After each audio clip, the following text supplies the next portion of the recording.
Olá pessoal, tudo bem?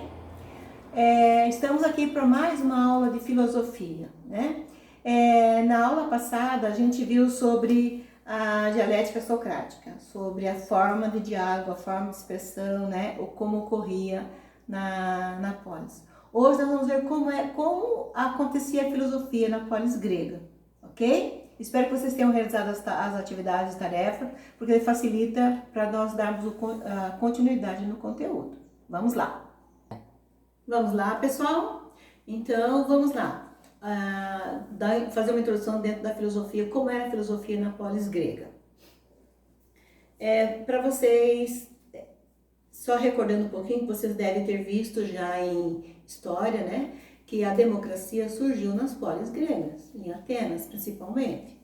Eu coloquei aqui uma imagem, né, de uma polis, né, onde era realizado todas as atividades do cotidiano. Então veja, toda só o centro, né, aqui eu coloquei a Acrópole, né? Depois nós vamos ver lá para frente como era a área rural, a área urbana. Bom, então, nas cidades gregas havia locais de uso coletivo, conhecido como ágoras, que são as praças de mercado. Nesses locais, as pessoas se encontravam, comercializavam seus produtos, ouviam discursos públicos sobre assuntos de interesse coletivo, como a justiça ou a cultura, realizavam rituais religiosos e assembleias de discussão de assuntos relativos ao bem comum. Vocês devem ter assistido filmes que retratam bem isso, né?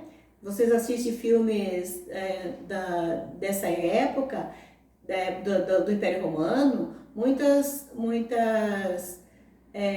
praças de mercado onde comercializava era dentro dos palácios, né? Tudo ali dentro, não importa cavalo, cachorro, o animal andando e as pessoas circulando em volta também. É mais ou menos o retrato, né, de como eram as ágoras.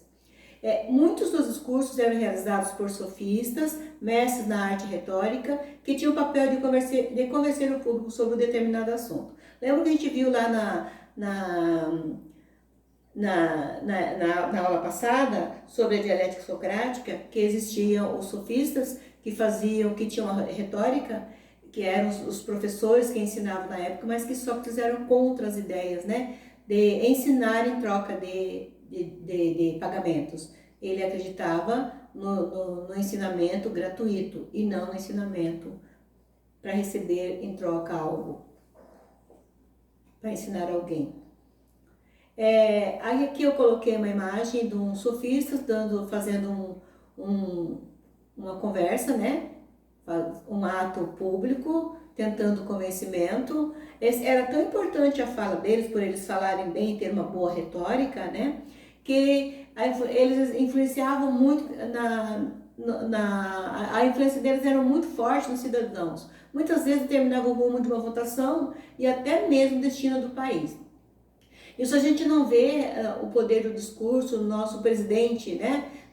Para convencimento do povo. Ele não tem uma retórica boa, ele acaba praticando confusão entre eles mesmos, entre os poderes, e isso não faz bem para a população. Pelos sofistas, não. Os sofistas eles eram bons na retórica. Eu posso fazer assim, no momento, uma comparação de uma boa retórica do nosso, quem ouviu falar do nosso ministro Manteiga, né, o ex-ministro da Saúde, e o nosso presidente, uma retórica totalmente inverso, né? O poder de convencimento do nosso ministro era 100%. Eu virei fã da fala dele. E já o nosso presidente não tem esse poder de convencimento do povo. Costumava-se dividir a filosofia grega em 4 períodos. O primeiro período era o pré-socrático, antes de Sócrates, né, que foi do século 4 ao século 5 a.C., caracterizado pela investigação acerca da física e pelo início de uma forma de argumentar e expor as ideias. Sócrates é considerado um divisor de águas no pensamento grego antigo. Já o termo cosmológico indica a investigação do que estava ao redor das pessoas. Então, Sócrates, com a sua forma de diálogo, de conversa, de ensinamento nas praças, na ágora, foi um divisor de águas no momento, né, para o pensamento grego na época. O segundo, o período socrático, na época já, período em que Sócrates estava já fazendo seus diálogos. Do final do século V ao século IV a.C., caracterizado pela investigação centrada do homem, sua atividade política, sua técnica e sua ética. Também é considerado o apogeu da filosofia grega. Ele recebe o nome de socrático em virtude da importância do pensamento de Sócrates e de seu maior discípulo, que foi Platão.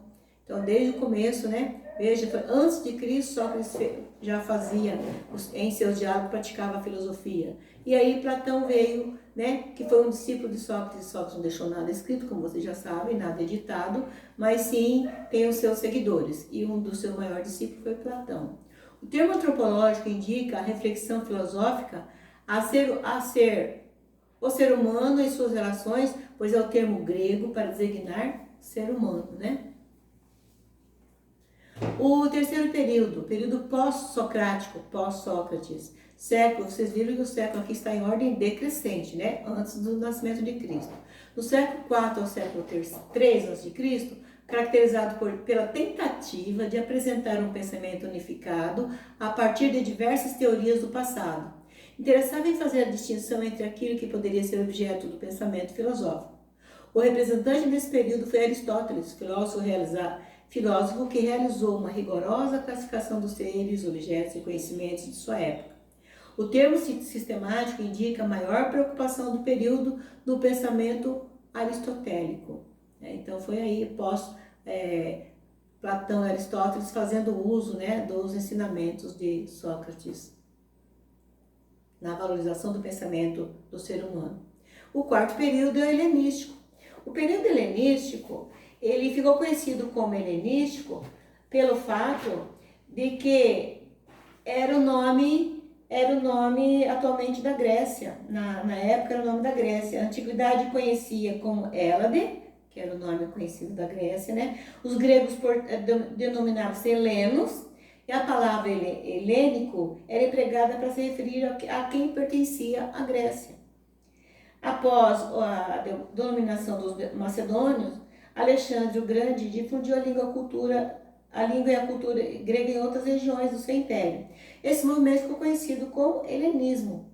Então, por isso, durante a dominação romana, ainda era verificada a influência do helenismo, fato que explica a nomenclatura dada ao período em questão, que foi nessa época em que Alexandre Magno houve uma mistura dos povos, né? Da Macedônia, do Império Macedônio, com o Oriente. E com a conquista pelos gregos, pelo grupo de Alexandre, eles conseguiram construir templos, águas, ginásios, por onde passava a cultura e foi se expandindo a cultura helênica, e assim passou-se então a ser chamado esse período de helenismo. Aconteceu no século 3 a.C. ao século IV depois de Cristo. Vejam, foi um tempo maior, né? O período maior que se passou nessa época dentro do período helenístico. Engloba o período do Império Romano e dos padres da Igreja. Trata-se das relações entre o homem, a natureza e Deus. A ética voltada à maneira correta de se viver e o ser humano foram as maiores preocupações dos filósofos no período helenístico. As guerras e a dominação de outros povos atingiram brutalmente a polis e o pensamento grego nesse período. A filosofia passou a ser exercida em pequenas comunidades, nas quais partilhavam ideias e formas de conduta. Aí nós vemos aqui agora, então, eu coloquei uma imagem que me remete à minha infância, né? Essa imagem da polis ou cidade grega, da cidade-estado grega. Então, ela era dividida em acrópole, zona urbana e zona rural. A acrópole é como se fosse o centro, onde tudo acontecia, onde tinha as reuniões, os encontros religiosos, as assembleias pelos sofistas e pelos filósofos que ali passavam, né, para fazer os seus diálogos. E a zona rural, onde eram realizadas as plantações. E depois nós temos aqui a zona urbana, onde as pessoas moravam, né? Bem ali no final do centro da Acrópole. Então era tudo ali, um espaço grande, onde o limite eram geralmente águas, para facilidade também para que eles tivessem água, fizessem a canalização de água e também em prol da proteção, né, de invasores de outros povos, na verdade. Então, o que me remete ao meu passado é que quando tinha dos 8 aos 10 anos, eu morei com uma tia, após a separação dos meus pais, fui morar com uma tia em uma fazenda, em Bela Vista do Paraíso, perto de Londrina. Ali, essa fazenda tinha mais ou menos esse perfil que chamávamos de sede, né? Ali onde tinha tudo, escritório, tinha escola, igreja, duas sedes onde existiam as piscinas para o povo aproveitar, vinham do Rio de Janeiro e aproveitavam bastante. Foi ali que eu conheci gelo, né? Porque na sede tinha uma geladeira e na geladeira a gente pegava gelo na mão, que é a única casa que tinha na sede, onde tinha geladeira era uma casa. E depois também ali em volta foi quando eu vi televisão, que eu conheci televisão. Televisão ficava na área urbana, onde morava um fiscal que tinha a única TV da fazenda. Então ali me remete ao passado por essa divisão, né? Aí nós tínhamos aqui onde fala a zona rural, onde moravam tinha a zona onde moravam os colonos, que não se misturavam com a gente, não frequentavam escola. Eu tinha uma escola que frequentava, onde eu tinha que entrar uniformizada, sapato colegial e tudo mais, mas ler muita literatura, mas no entanto os filhos dos colonos não frequentavam uma escola, que era ali do lado, né? E a parte de plantação, que era a zona rural, onde tinha a fazenda, fazia colheita de tudo, né? Era arroz, feijão, café, farinha. A gente não ia no mercado, a gente não ia fazer compra em supermercado. E sim, tinha um espaço dentro da fazenda onde a gente ia buscar a mercadoria. Então me remete ao passado, né? Por eu ser clássica, ao que eu vivenciei nos momentos da minha infância, onde eu brincava muito e onde eu fiz primeira comunhão, brincava muito de boneca, andando ali no centro e não me misturava, porque não me deixavam misturar. Era uma discriminação muito grande, né? Na minha vida na minha infância foi mais ou menos isso, separada dos demais. Não tínhamos aquela unificação de pessoas, de comunidades. A compreensão de polis estava associada a duas ideias principais. A primeira de cunho geográfico, remetia a um grande território de uso comum, semelhante ao que hoje entendemos de cidade, que é no centro onde tudo acontece, né? Onde nós temos a igreja, temos os comércios. A segunda, de cunho político, remetia à população que estava submetida a um governo comum. Então, um território comum, um grande território comum, onde tinha uma pessoa, um governo comum, que é mais ou menos uma cópia que nós temos hoje, né, dentro da democracia. As polis surgiram da ideia da união de grandes famílias com interesses comuns, com o cultivo da terra e a defesa do território. Então, assim, as grandes famílias é que tinham os territórios de plantação, né? Trabalhava-se em grande família e não eram contratadas pessoas de fora, como hoje nós temos as pessoas que fazem esse trabalho. Aí nós vamos, saindo daqui das polis gregas, vamos entender um pouquinho como as mulheres gregas e a filosofia foram se posicionando, foram sendo introduzidas na sociedade. Mulheres gregas e a filosofia. A participação das mulheres na polis ateniense dependia do lugar social que ocupavam. Eram conhecidas como cidadãs tradicionais. Para a história combinar ideias, formar pensamentos, sempre foi julgado um direito pertinente aos homens. Nós falamos a família patriarcal, né? Onde o homem comanda tudo e a mulher somente obedece. Mas que daí veio então o machismo que nós vivenciamos hoje, cobrado muito, as mulheres se defendem muito contra isso. Mas mesmo com tanta discriminação, as mulheres conseguiram garantir uma pequena participação na vida acadêmica. Foi criada uma escola, foi fundada uma escola, a Safo, pela poetisa de Lesbos, que ela nasceu 625 anos antes de Cristo. Ela criou uma escola onde ali era a formação acadêmica para as mulheres, formação intelectual para as mulheres. Porque nessa época as mulheres, a maioria, o que aprendia? Aprendia a cuidar de uma criança, aprendia a cozinhar, fazer bordado, né? Costurar, menos a ter a formação intelectual. Então essa poetisa, ela criou um educandário para mulheres. O pensamento que vigorava é o de que as mulheres somente tinham direito a um corpo e uma mente, porém não os dois ao mesmo tempo, pois dessa forma a mulher nunca poderia gerar a razão. Então, se ela era entendida, não era corpo e mente, né, ela teria que ter só um no momento, então não teria, como poderia, não geraria razão para a discussão com os homens. Na visão de Pitágoras, a mulher era vista como um ser que se originou das trevas. Veja. Já Platão já detinha um pensamento diverso, as mulheres eram tão capazes de administrar quanto o homem, pois para ele, quem governa tinha a obrigação de gerir a cidade-estado, se utilizando da razão, e para Platão as mulheres detinham a mesma razão que os homens.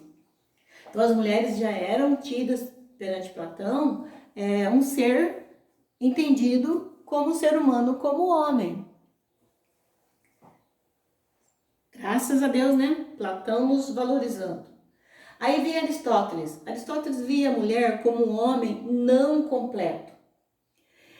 Para ele, todas as características herdadas pela criança já estavam presentes no sêmen do pai, cabendo à mulher somente a função de abrigar e fazer brotar o fruto que vinha do homem.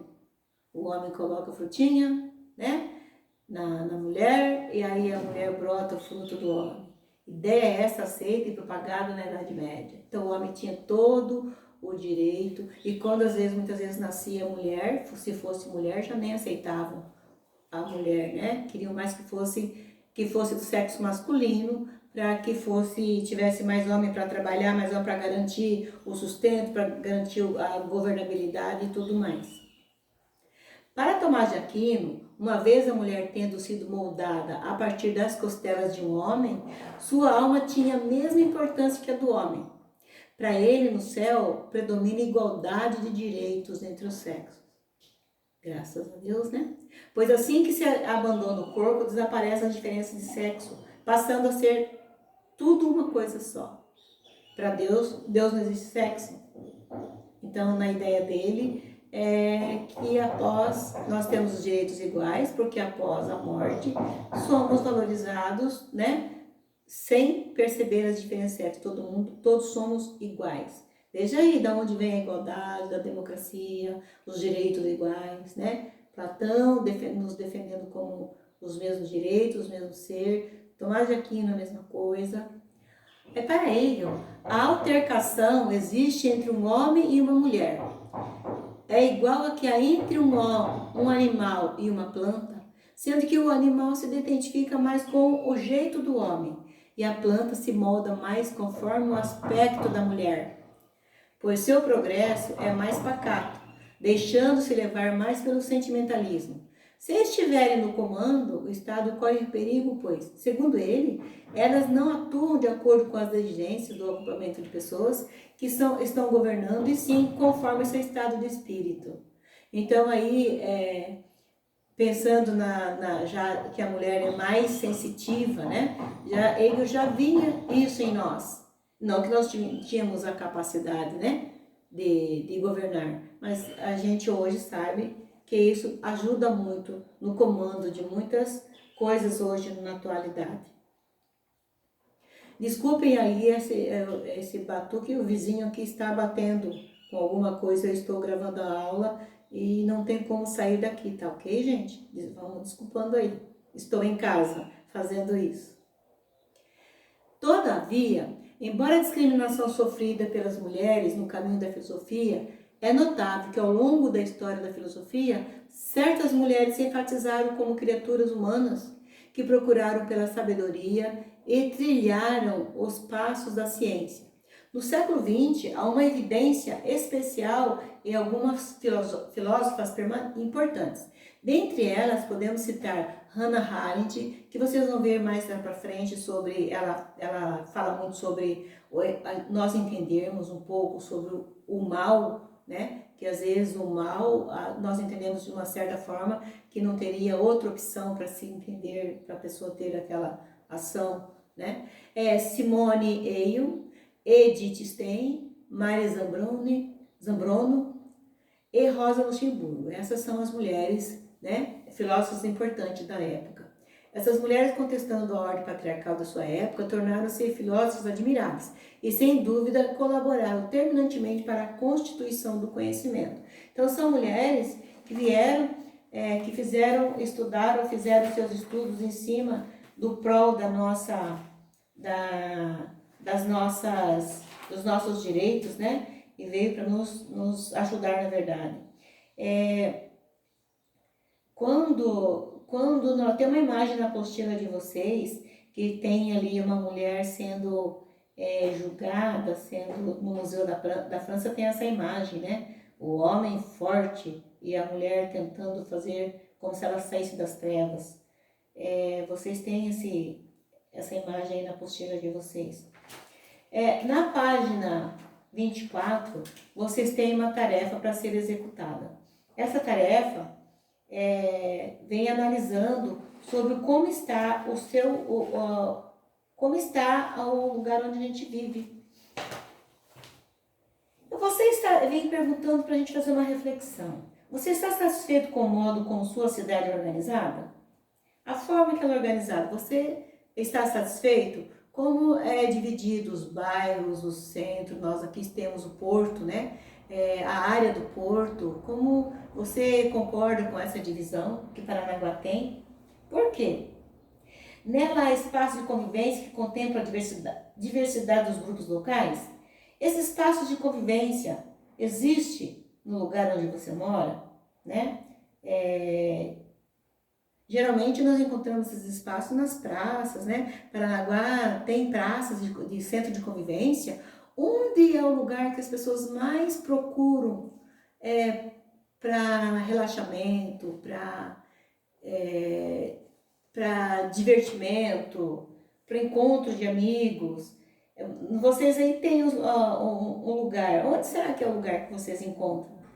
Que em todos os lugares as pessoas falam, você foi em tal lugar hoje, se você for passar em volta ali no final de sábado, no final de domingo, feriado, qual é o local que está sempre cheio de gente, que foi preparado para as pessoas se encontrarem? Paranaguá tem um lugar, né? E eu acredito que vocês vão citar esse espaço aí onde tem as manifestações de vocês, os encontros de vocês, tanto para jogos, tanto para divertimento, tanto para caminhadas, né? Pensando aí, não vou citar o nome, tem esse lugar dos encontros.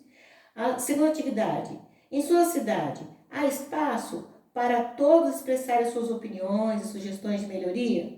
Onde seriam esses espaços? Para a gente sugerir, né? Para que tenha melhoria no nosso município. Quem são os que têm maior voz? Existem os excluídos? Qual é o espaço que nós temos para darmos opiniões e sugestões? Lembram? A Câmara dos Vereadores, que poucos vão, né? Eu fiz uma atividade esses dias para levar uma turma para a gente sugerir, para a gente ver a votação deles, como acontece os diálogos, como acontece as escolhas lá dentro da Câmara, e foi vergonhoso, porque eu tive 4 alunos que participaram, os demais não foram. Então, isso já vem da gente, né? Onde nós vamos cobrar os nossos direitos? É na Câmara dos Vereadores. Quem são os que têm maior voz? Por que eles têm maior voz? Será que todos nós fazemos a nossa parte? A democracia nos dá esse direito. Nós estamos fazendo a nossa parte? Existem excluídos no município? Quem são os excluídos? Aí em Paranaguá. Vamos pensar? A terceira, você acredita que a filosofia possa contribuir para se pensar em questões sociais e políticas? Agora, com um pouco mais de conhecimento de filosofia, vocês acreditam que ela pode contribuir para melhores pensamentos de vocês? Para vocês conseguirem dialogar, conversar, levantar questões sociais e políticas? Por quê? As questões sociais estão sendo trabalhadas bastante, desenvolvidas bastante nesse momento, eu acredito que em todos os municípios do Brasil. Essa situação do coronavírus fez com que as pessoas saíssem do seu aconchego e fossem atrás de ajudar, né, de se envolver em grupos sociais para ajuda mútua, na questão da solidariedade. Lá na apostila de vocês, tem lá em sociologia, atitudes sociológicas, né? As pessoas estão praticando muito tendo muito essa atitude em prol das pessoas que não têm, dos menos, dos excluídos, dos menos favorecidos. Então, nesse momento, nós estamos vivenciando nós estamos tendo essa possibilidade, né, de ajudar os menos favorecidos. E isso faz com que todos nós tenhamos uma facilidade, né, o acesso a essas pessoas. Eu, na verdade, não estou envolvida, só quando eu faço doação, eu peço para as pessoas virem buscar na minha casa, porque eu sou, né, estou no grupo de risco, não posso estar saindo por aí para fazer essas coletâneas. Mas eu vejo meus amigos, alguns vêm aqui buscar na minha casa para entregar, e está sendo assim muito bom o momento que a gente está vivenciando agora. Outra atividade, tarefa que vocês têm que fazer para mim é na hora de estudo, na página 27 e 28. Dessa maneira, nós vamos estar fechando o conteúdo da apostila, né? Vocês têm a linha do tempo na página 26, para vocês fazerem uma análise da linha do tempo, como ocorreu a filosofia, né? Nós vimos aí até agora há pouco, no século VI a.C. até o século III, depois do século III ao século VI, depois de Cristo, né? E assim foi, até o século XIX, nós estamos na filosofia contemporânea, que é o que nós estamos vivenciando agora. Então, vocês podem resolver essa página, a página 27 e 28, que é a hora de estudo para vocês completarem. Fechamos o conteúdo do primeiro bimestre, né? Depois vamos para o caderno, vou fazer a revisão na próxima aula, uma revisão do conteúdo para vocês resolverem no caderno de atividades. Então, a próxima aula será no caderno de atividades, ok? Então, pessoal, por hoje é só. Boa atividade para vocês aí. Logo mais estou gravando a aula de sociologia, ok? Beijo, abraços.